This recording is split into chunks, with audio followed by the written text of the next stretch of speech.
Now from CBS 2 News, this is a special report. Holy Week. To my right, we have Dr. Jim Malatras. To my left, Melissa DeRosa, Robert Mejica, Budget Director. Thank you all for taking time. Let's go through where we are today on this beautiful day. Let's start with the good news, because we deserve some good news, Lord knows.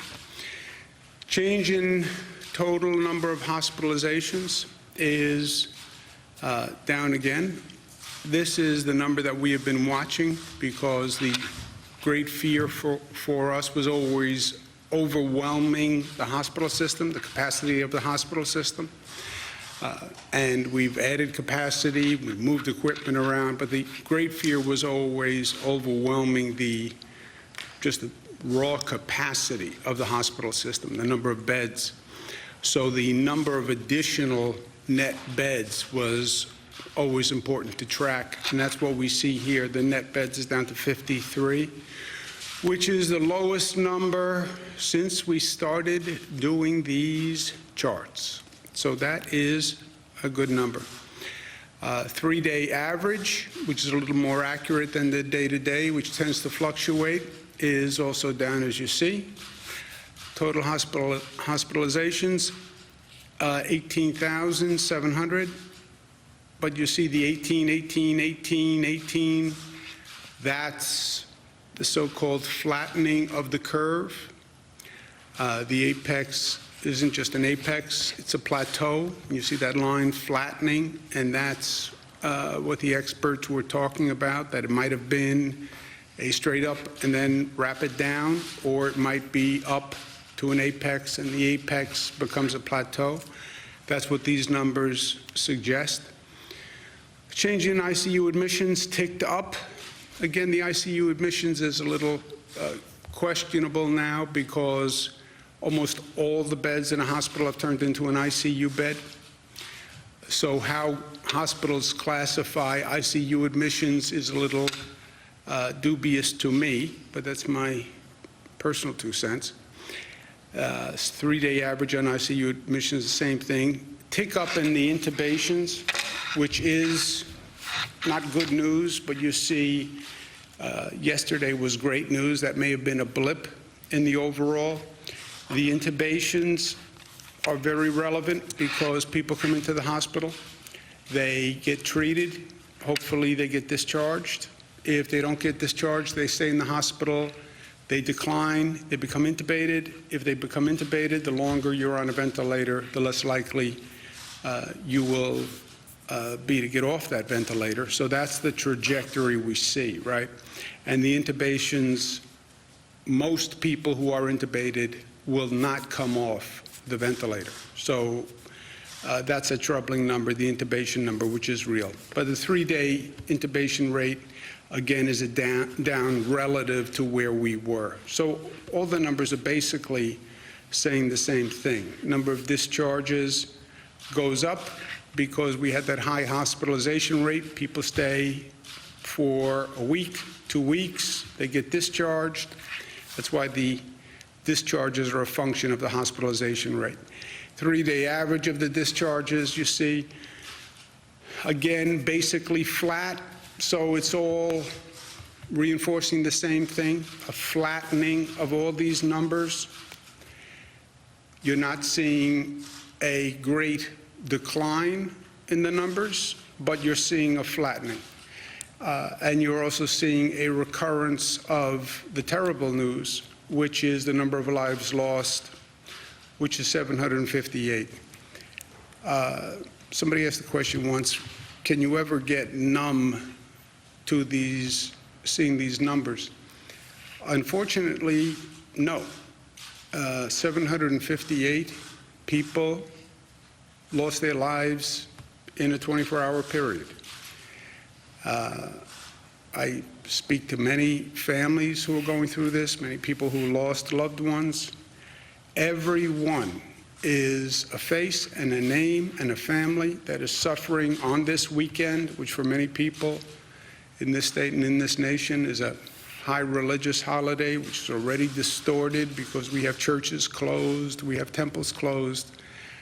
So this is truly tragic news, and I want every family to know that they're in our thoughts and prayers, and we're sorry that they had to go through this, and I want them to know that New Yorkers did everything humanly possible to be there for their loved ones and try to save those lives. And we're proud of that. You see also a flattening in the number of lives lost at a terribly high rate. But if you look back over the past several days, you see there's a certain continuity to that number. Again, that's the one number that I look forward to seeing drop as soon as I open my eyes in the morning. And it has been flattening, but flattening at a terribly high level.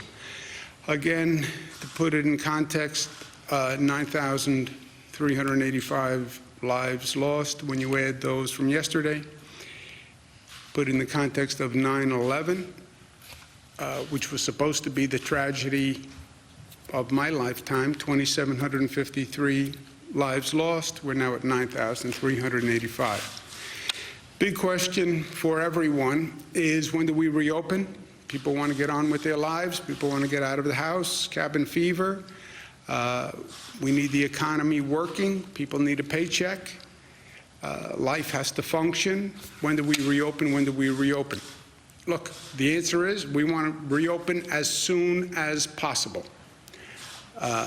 Everyone does on a societal level. Everyone does on a personal level. Let's just end this nightmare, right? Groundhog Day, you get up every day. It's the same routine. You almost lose track of what day of the week it is because they don't even have meaning anymore. And there's all sorts of anxiety and stress that we're all dealing with. So we want to reopen as soon as possible. The caveat is we need to be smart in the way we reopen. What does smart mean? It means a coordinated approach, a regional approach, and a safe approach. Nobody wants to pick between a public health strategy and an economic strategy. As governor of the state, I'm not going to pick one over the other. We need a public health strategy that is safe, that is consistent with an economic strategy. How do you reopen, but how do you do it in a way that is smart from a public health point of view? The last thing we want to see is an uptick in that infection rate and an uptick in those numbers that we work so hard to bring down. So we need a strategy that coordinates business and schools and transportation and workforce. What New York Pause did is it stopped everything at the same time. It was a blunt device, but it shut down everything at the same time. We're going to need testing, more testing, faster testing than we now have when you start to move people back to work, and we're going to need federal help. There is no doubt about that. I did a joint statement with Governor Hogan, who is the chairman of the National Governors Association. He is a Republican. I am the vice chair. I'm a Democrat, for those of you who don't know. And we did a joint statement that said, look, the federal government did a stimulus bill, a bill that was supposed to help move the economy along, called the Federal CARES Act. The Federal CARES Act just almost ignored state governments.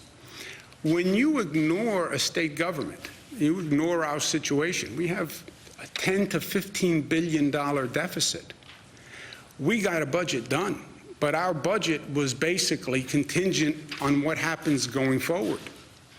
And without federal assistance, how does this state economy come back? How do we really start to fund schools, et cetera?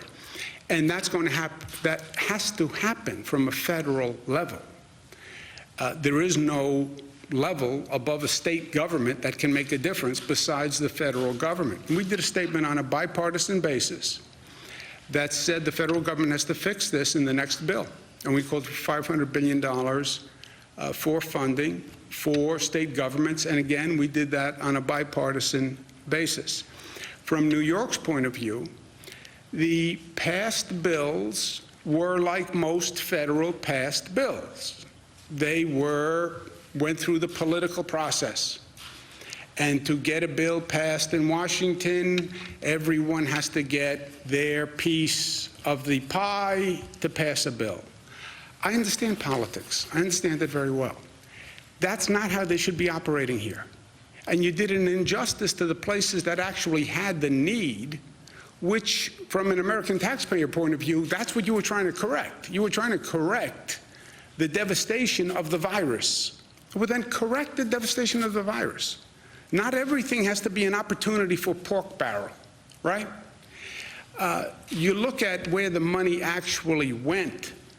Theoretically, the bill distributed funding to states for corrective action and expenses on handling the virus.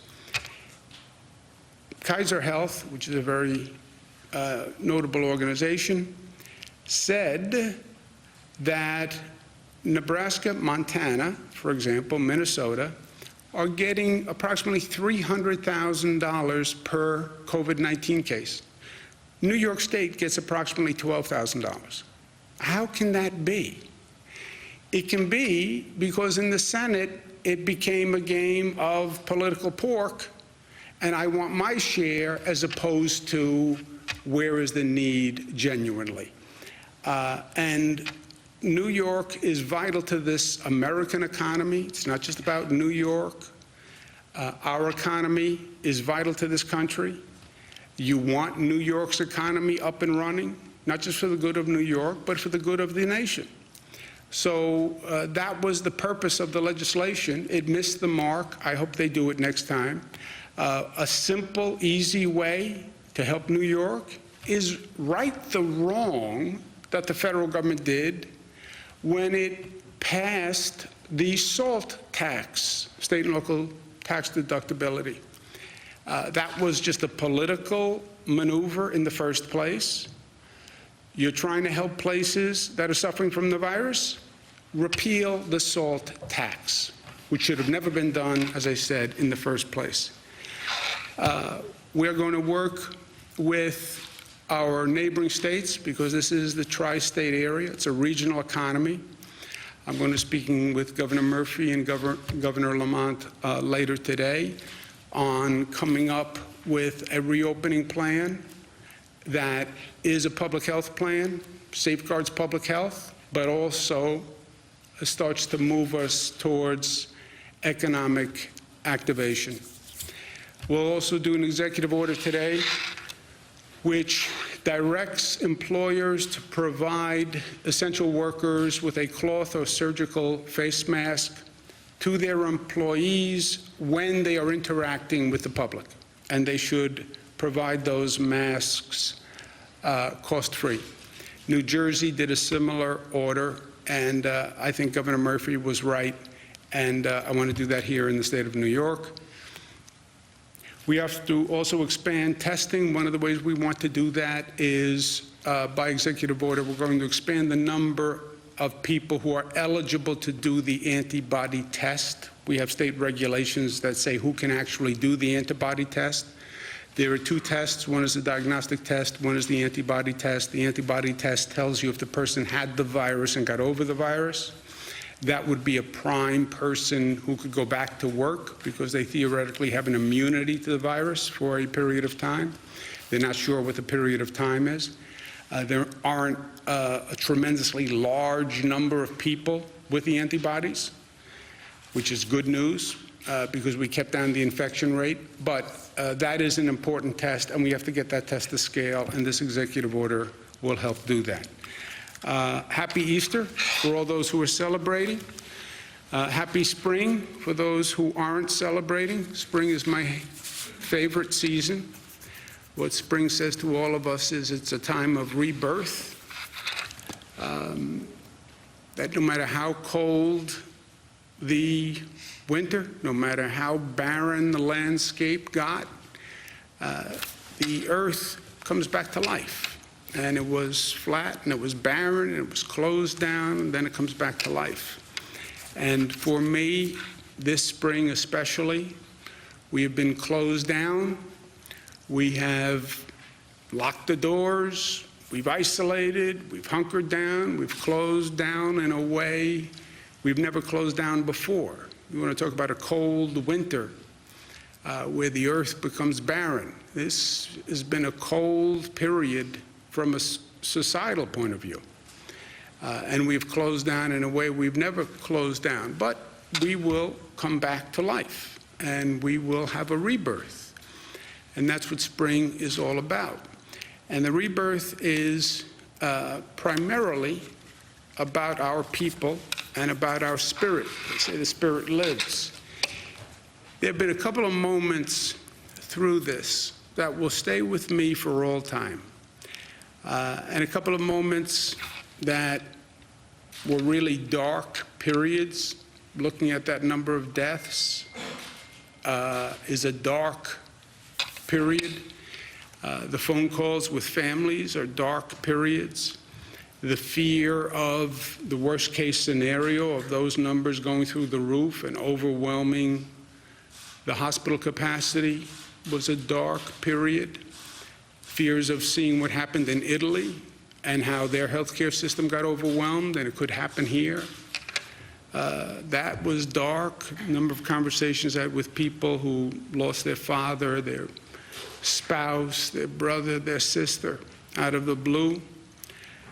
But there's also been some moments that just were so inspirational to me, that just showed such a positive spirit. You know, it's when things are at their worst is when you will see the good, the bad, and the ugly, right? When people are under pressure, you see like their true essence will come out. And some people will break your heart.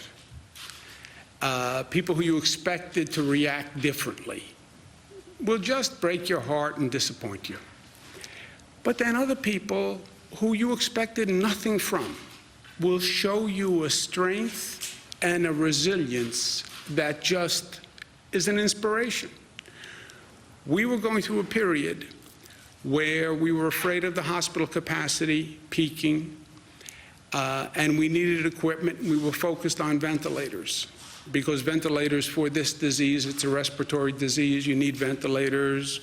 Nobody ever anticipated this kind of situation, so we're in a mad rush for ventilators, and we're shifting ventilators all over the state. And I'm asking hospitals to cooperate with each other and lend each other equipment, including ventilators. And some hospitals were great, and some hospitals were less great, which you expect. But then out of the blue, a phone call came where a nursing home in upstate New York said, we understand downstate may need ventilators. We want to let them borrow 35 ventilators. Unsolicited. They just called and offered the 35 ventilators. And we went and we picked up the ventilators and we brought them downstate. But I remember when they came in and they told me, a nursing home in upstate, a nursing home is one of the most vulnerable places in this entire situation, right? Elderly populations and in a confined area of a nursing home. And here a nursing home comes forward and says, we want to lend you 35 ventilators to bring downstate. I tell you, for me, when I heard that news, with all this bad, with all this negative, something inside me said, you know what, we're going to be okay. We're going to find our way through this, because there is an inherent goodness in people that will surprise you, and they will rise to the occasion. And at the end of the day, good will win against bad. I believe that. And love will conquer all. So we brought the 35 ventilators back to Pathways, which is a nursing and rehabilitation center. I went by there this morning when they were returning the 35 ventilators, just to say thank you. Thank you on behalf of all the people of the state. Thank you for their generosity. Thank you on behalf of downstate New York. We're in a position now where we're not going to need the ventilators. We're going to be okay equipment-wise, unless things change dramatically. But thank you on behalf of the people of the state, as governor of the state of New York. And thank you for myself, because the people from Pathways who are watching this broadcast, I couldn't go inside, so I didn't really get a chance to talk to them, but I wanted to say thank you for me, from me, because they brought me inspiration and hope and energy at a time when I personally really needed it. And that call and that generosity and that love buoyed my spirit and my feelings and was such a lift for me. And I remember I went and I talked to the team. I said, can you believe how beautiful a gesture this is? So I wanted to say thank you. As governor, and for me, myself, and I, Andrew Cuomo, thank you to the people of Pathways. Questions? Governor, are there any updates on New York City schools? Have you had any discussions with Mayor de Blasio about the path moving forward on that issue? Yeah, we are where we are. We are where we were. The schools, first, we have to have a coordinated approach on the reactivation, if you will.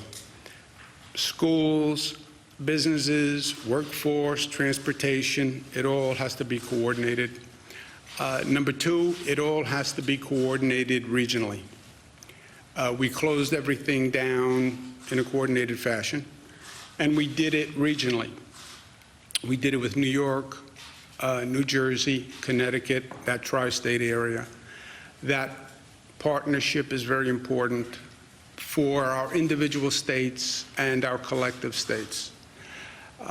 And we did it with Nassau, Suffolk, Westchester, the whole downstate region together in the tri-state, with the tri-state partners. And that's how we will go forward together. So we'll have a coordinated plan. We'll have a regional plan. Hopefully, we can get on the same page with New Jersey and Connecticut. We're going to try. That is the optimum situation. I don't know if we can achieve it.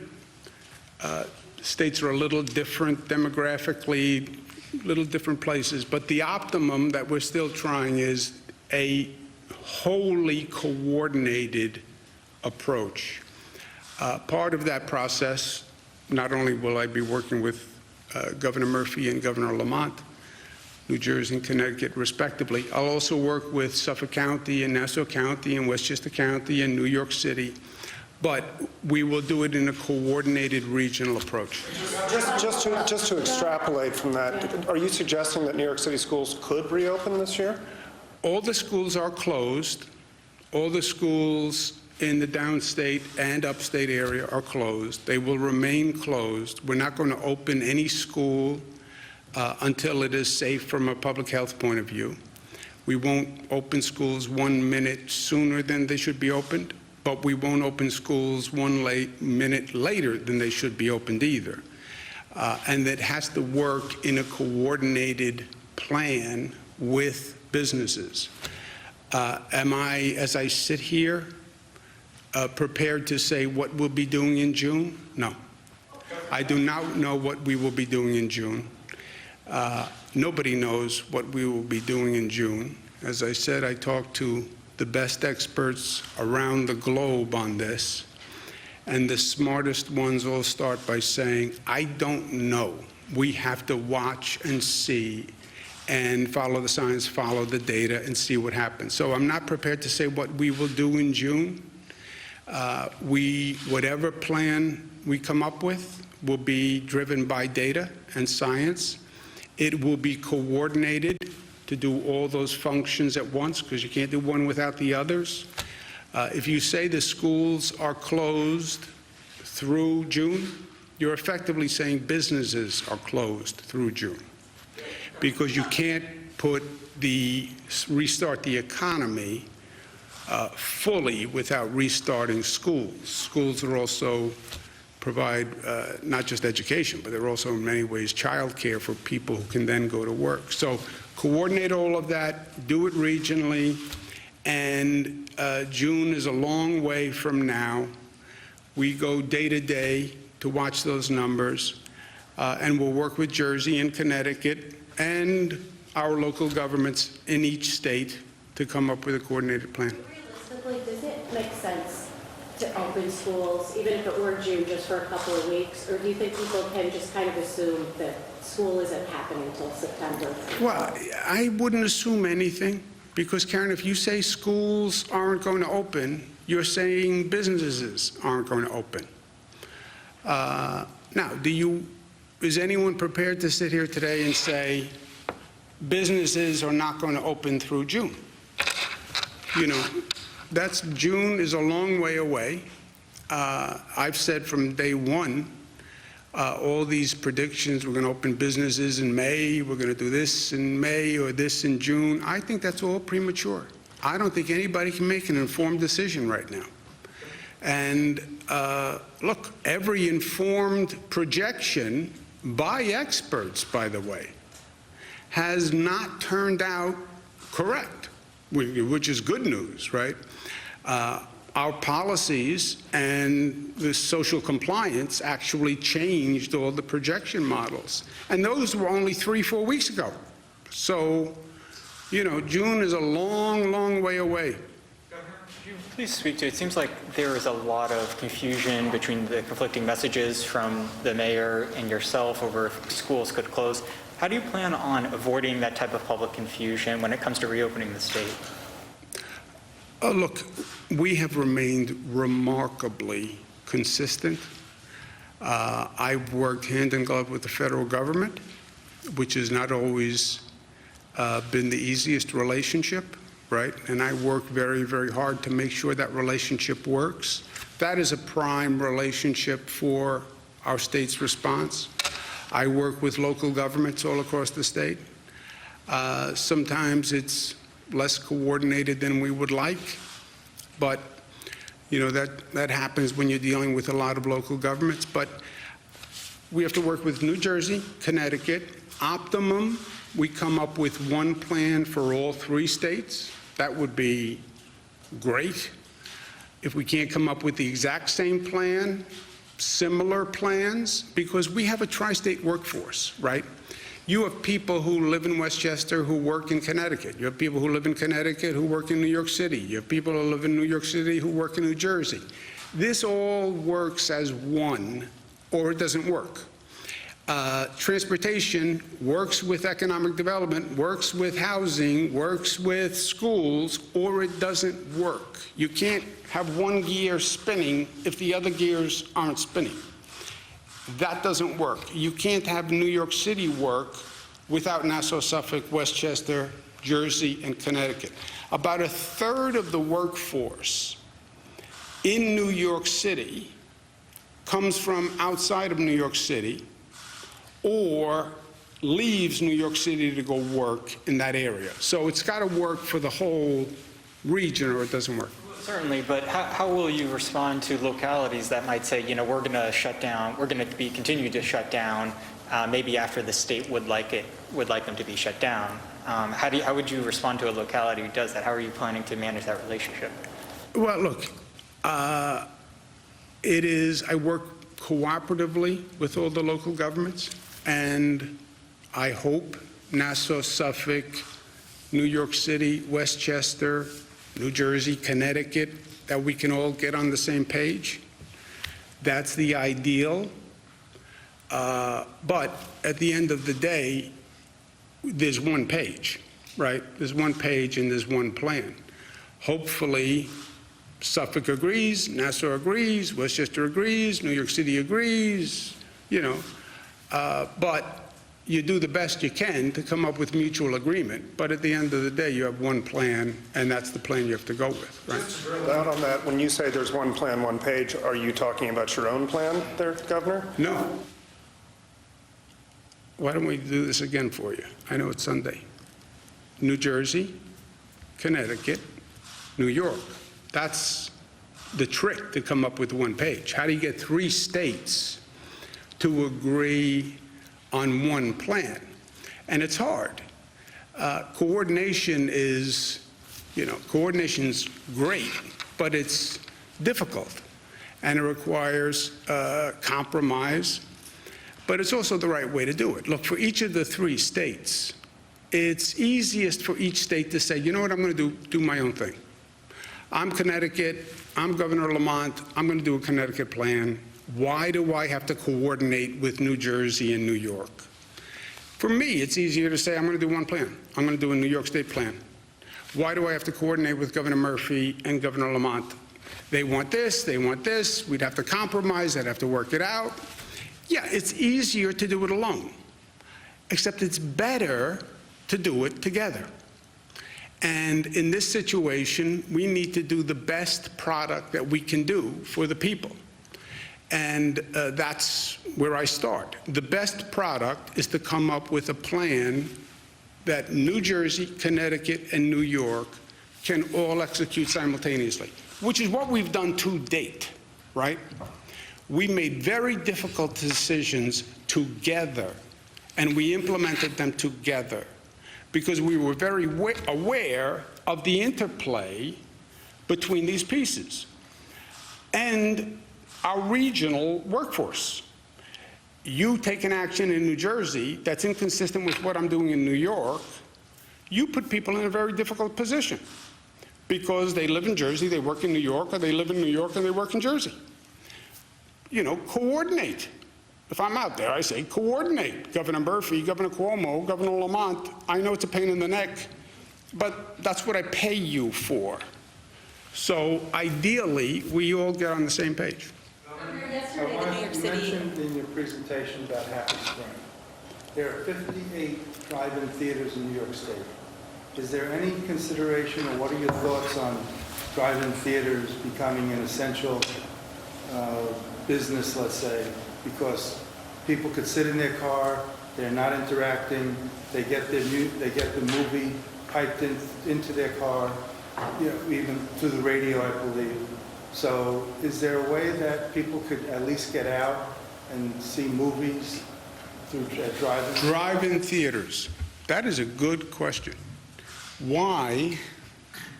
It hasn't been raised yet to ESD, to my knowledge, but it's There it something is. that. I'm going to advance your argument. Why? Where's the public safety issue? It's a drive-in theater. You're in the car with the same people. It's the employees, right? So the employees, if you make it non-essential, the employees then have to show up to operate the theater. And then the question is, you're then making those employees essential workers because they would be accepted, right? They themselves would then have to interact to operate. So that's what it is for most of the businesses. It's the employees then have to show up.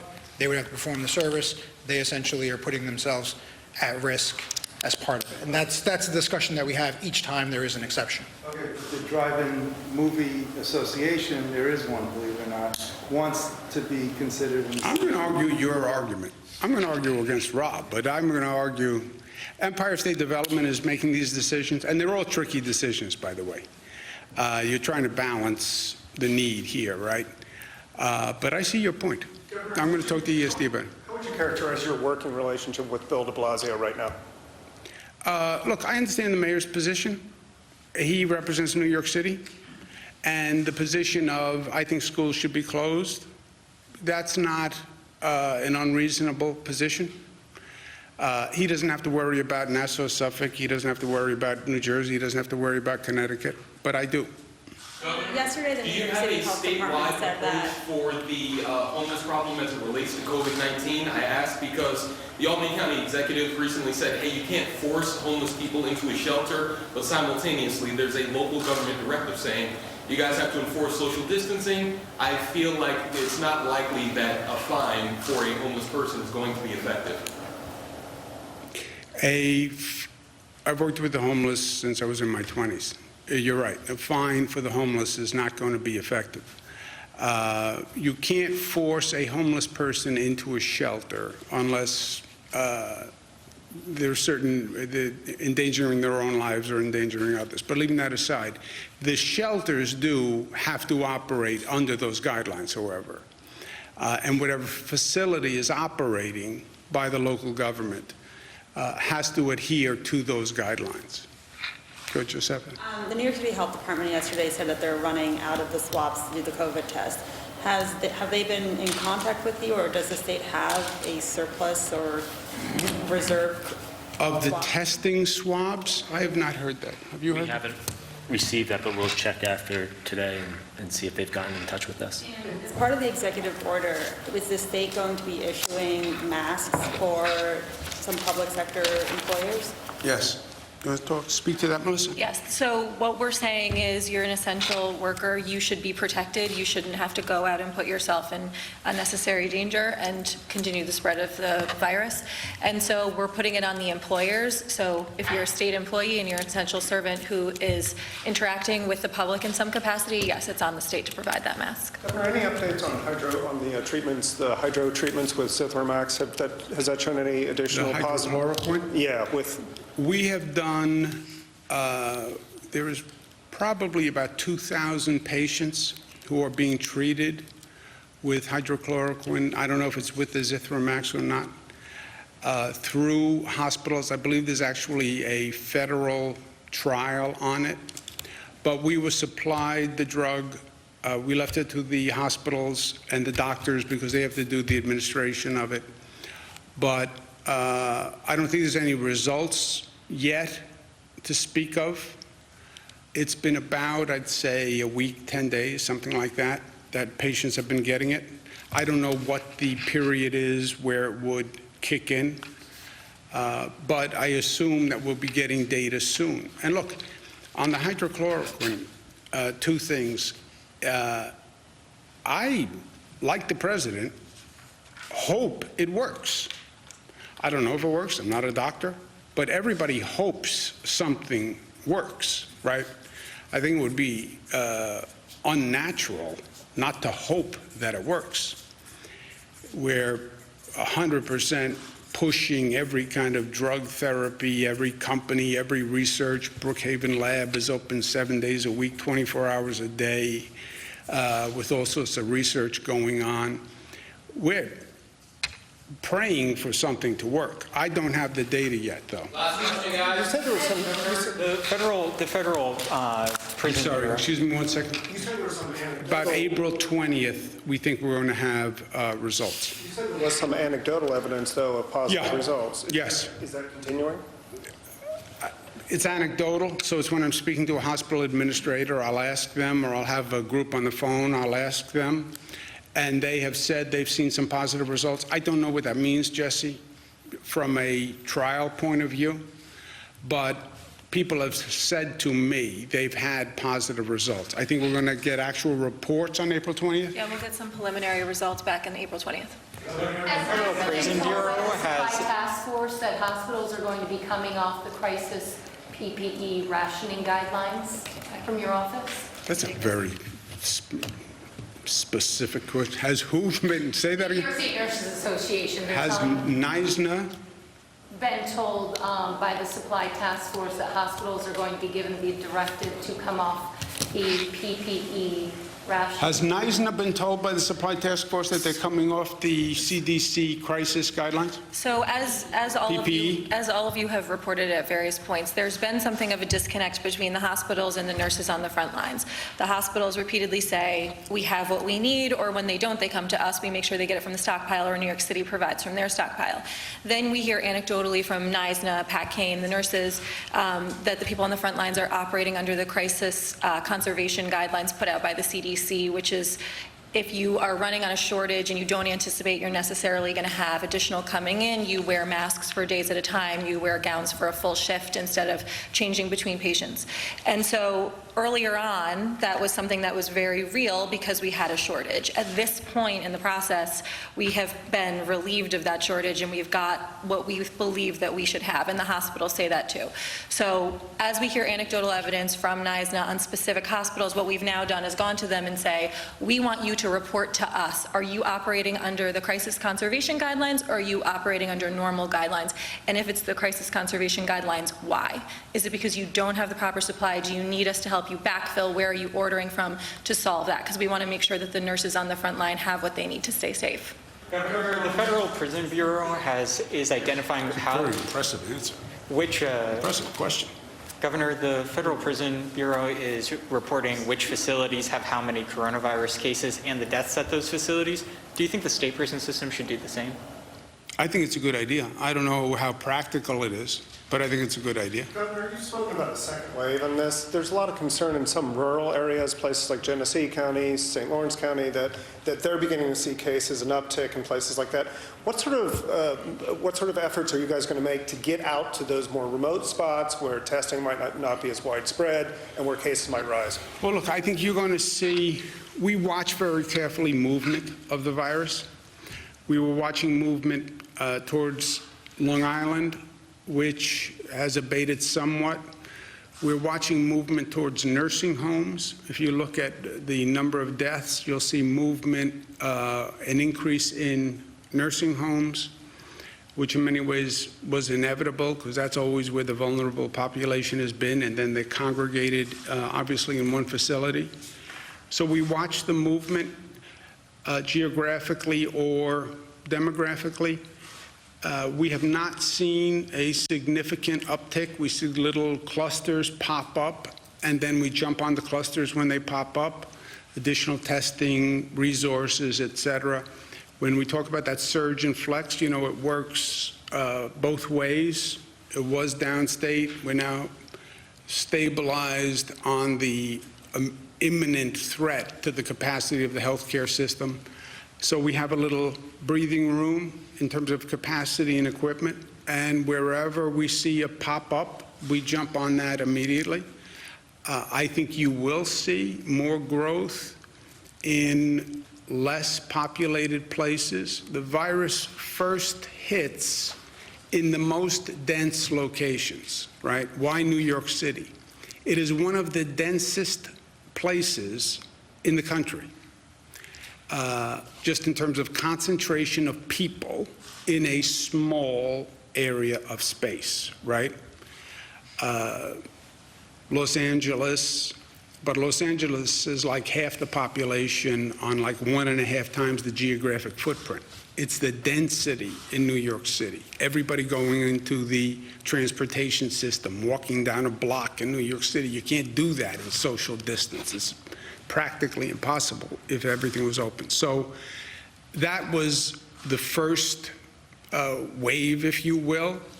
I think you're going to see that move, and there'll be more growth in more suburban communities, rural communities, especially in what they call these super spreader situations, which we learned in New Rochelle. New Rochelle in Westchester had the highest cluster.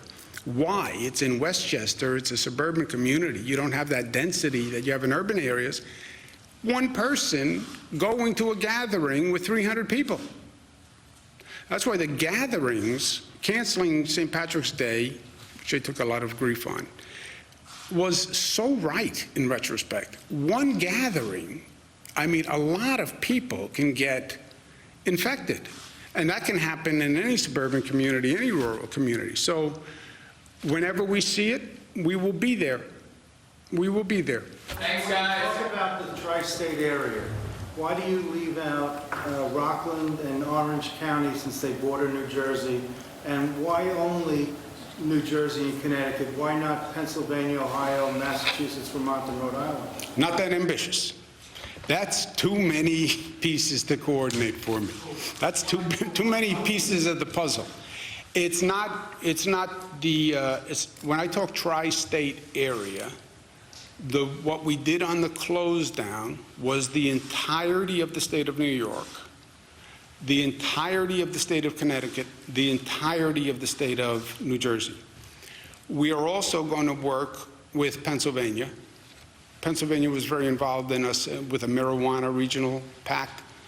But obviously, there's less interaction on a day-to-day basis with Pennsylvania than those other two states. So it will be a statewide plan for all of New York, all of New Jersey, all of Connecticut. That is the optimum. I'm not promising that. We're going to try to get all three states on the same page. Now, I'm sure if we do that, not every local government in New Jersey, not every local government in Connecticut, not every local government in New York is going to agree with every aspect of the plan. By the way, they didn't all agree with every aspect of the close down. I mean, I had a lot of school districts unhappy with the close down decision. But you do the best you can to come up with mutuality. But at one point, you can't make everybody happy with every decision. Why do you leave out Rockland and Orange? No, Rockland and Orange are in the state. So it's going to be the whole state. You say Nassau, Suffolk, Westchester, Well, that is the, then you leave that, and you don't. well, there is more commutation from Westchester and Nassau, Suffolk, just in terms of numbers. But Rockland, Orange, certainly. But it'll be the entire state. It's not just Rockland, Orange. It's going to be upstate New York, mid-Hudson. It's the whole thing. Problem with the way the county executives of those two counties feel towards your plan or anything like that? Yes, but the close-down plan was a statewide plan. It was every school district in the state. So every school district had an opinion, right? Many of them were against it. Every county executive had an opinion. Many of the county executives didn't agree. And I'm sure there'll be county executives that don't agree with this plan. If everybody agreed with it, something would probably be wrong. Happy Easter to everybody. We're 10 steps ahead of everyone else, right? God forbid, what's the plan if we contract coronavirus? How do you keep leading the state? Can you say that? What happens if I get coronavirus? Yeah, what's your plan? My plan is to do this from home. Happy Easter. This has been a special report from CBS 2 News. We now return to our regular programming.